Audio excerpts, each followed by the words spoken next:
Bonjour à tous, lundi 20 avril 2020, nous en sommes au 35e jour de confinement suite à l'épidémie de coronavirus et je continue à vous lire Mon ex, la mort et moi, chapitre 32. La porte s'ouvrit en grinçant et Sophia sortit dans le vent glacial de la nuit. « Qu'est-ce que tu fais là? Je croyais que vous faisiez une soirée entre filles. »« Ta mère a juste siroté un peu de ma bière et puis elle s'est endormie tout habillée sur le lit. À présent elle ronronne comme un chat. » Moi. « C'est mignon, ta façon de décrire ces ronflements. »« Comment vas-tu » me demanda-t-elle. Étant donné que ma mère veille scrupuleusement à ne jamais avoir à partager les couverts ni les verres des autres, l'idée qu'elle ait bu de ta bière me remplit de joie. « Comment vas-tu, toi » Et Sophia balaya ma réponse brillante d'un simple battement de cils. Moi. C'est marrant que tu me demandes ça, je viens juste de réfléchir et de me dire que, compte tenu des circonstances, je veux bien en fin de compte. Sophia. Ça, c'est typique. Tu es vraiment le seul qui doit réfléchir pour savoir comment il va. Moi. La réflexion, c'est la machette dans la jungle de la bêtise. Elle. Et ta façon d'être fière de ces maximes que tu fais passer pour les tiennes alors que tout le monde sait que tu les as pêchées je ne sais où. Bon. Alors, comment tu vas? Moi. Je veux dire, qu'est-ce que tu veux? Ma mère ne sait pas que je vais mourir et je suis, pour ainsi dire, mort. Sans doute dans 1 ou 2 jours. C'est déjà si foutrement triste, ça me rend tout à fait dingue.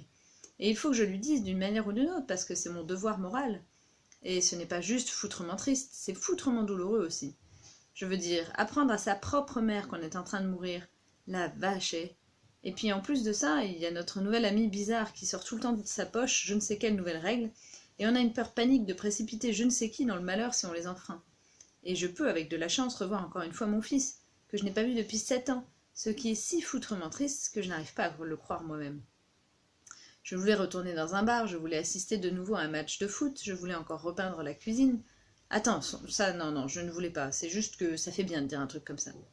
Je voulais me trouver un autre travail, ce dont je n'ai manifestement plus besoin, ce qui d'une certaine façon malsaine et génial en revanche. Je voulais rendre visite à mon père au cimetière encore une fois, et je voulais rendre visite à mon père au cimetière encore une fois, et je n'ai plus le temps pour ça, et ça me rend tout à fait dingue.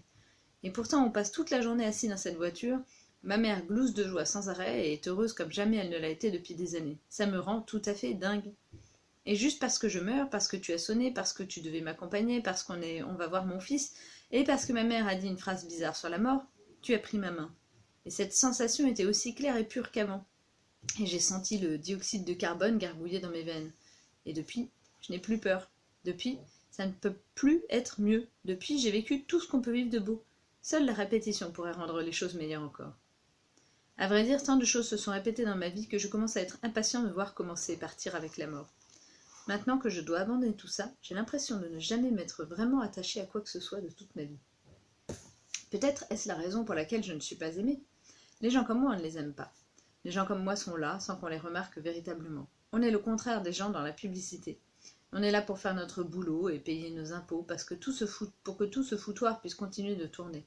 Ça ne nous dérange pas, mais ce n'est pas grand-chose non plus. Au moins maintenant, il y a un peu d'action. Maintenant, c'est parti. Tout est parfaitement clair. La décision est tombée. La balle a quitté le canon. Le cheval est sur le champ de course. Le soleil monte et la lune est dans le ciel. L'arc-en-ciel touche la terre. Le vent souffle et... Fais-moi l'amour, dit Sophia.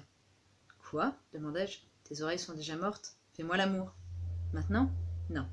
Dans 3 jours. Bah oui, bien sûr, maintenant. Mais comment? Je veux dire, où? Dans quelle chambre?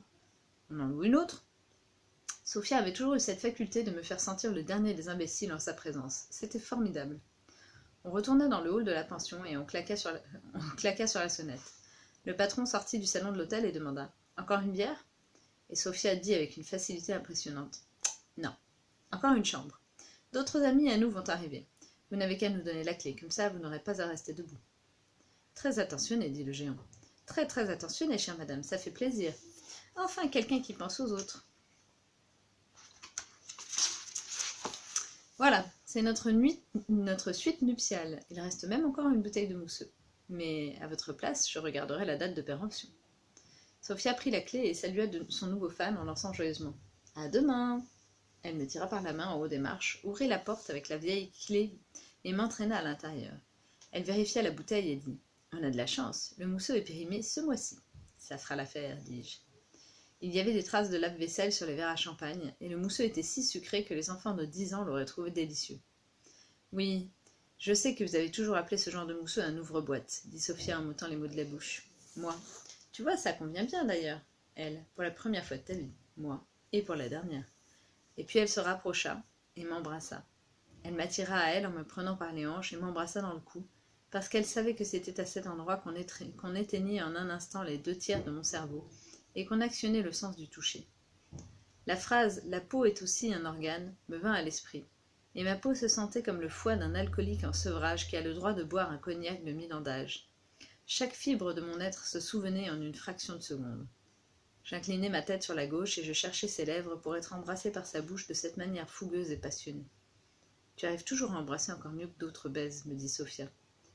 Chut, dis-je, et nous étions tous nos souvenirs de notre vie entière qui voulaient coucher ensemble.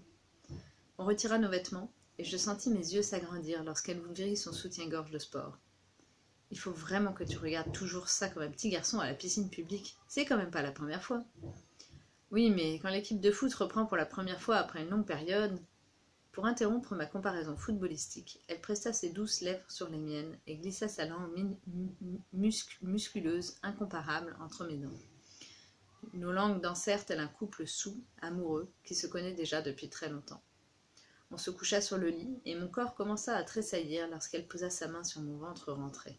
« Tu n'as pas grossi. Bien. » Elle exauçait un de mes derniers souhaits, disant que j'aurais bien aimé qu'on me dise encore une fois. Moi. Ça m'a demandé pas mal d'efforts. Et chacune de ces caresses était si familière et nouvelle à la fois, et comme la toute première caresse. Et ce qu'elle déclenchait en moi me rappelait les petits éclairs qui surgissaient quand dans l'air hivernal froid et sec, on retirait un pull vert composté en polyester. « Fais ce que tu as à faire, me dit-elle. Je me penchai au-dessus d'elle, fis glisser sa culotte sur ses hanches et j'enfouis ma tête entre ses jambes. On aurait dit que je pouvais estimer au gramme près le poids de ses cuisses posées sur mes épaules, tandis que je faisais ce que j'avais à faire. Autrement, je serais devenu fou. Les molécules de son fluide semblaient être la composition même du désir, tel qu'il est inscrit dans l'ADN de chaque être depuis la nuit des temps. Si seulement ça pouvait exister en boisson, gémis-je en levant le nez, parce que je savais qu'elle trouvait ça à la fois atroce et drôle, et parce que je le pensais vraiment. Elle jouit, et elle me tira en haut par les oreilles pour m'embrasser avec passion. Et puis on fit l'amour, pour la toute dernière fois de ma vie. « Viens, on se fait les indemnités kilométriques, me dit-elle, parce qu'elle voulait qu'on s'active plus fort au lit. Elle plongea ses yeux dans les mains et s'accrocha fermement au dossier craquant du lit. Elle était belle, comme sculptée dans le jade, et tout son corps brillait à la lueur des réverbères. Je jouis et je restai. Sur elle, en elle, à côté d'elle, contre elle. Elle caressait mon dos, qui, à l'inverse du battement de mon cœur, se levait et se baissait paisiblement. Elle dit « La dernière chevauchée ». Je quémandai comme un petit garçon. « Encore une fois !» Elle savait que la seule chose que j'étais encore capable de chevaucher, c'était le cheval engourdi du sommeil. Tu as été bon, mon père aurait été fier de toi. Oh mon Dieu, dis-je. On ne put s'empêcher de rire, et puis je me dis que me trouver couché là sur elle donnait l'impression que nous étions le puzzle le plus petit et le plus simple du monde. Et je tressaillis encore 10 fois, parce que sa main s'approchait de mon cou, puis je m'endormis. La suite demain. Bonne journée.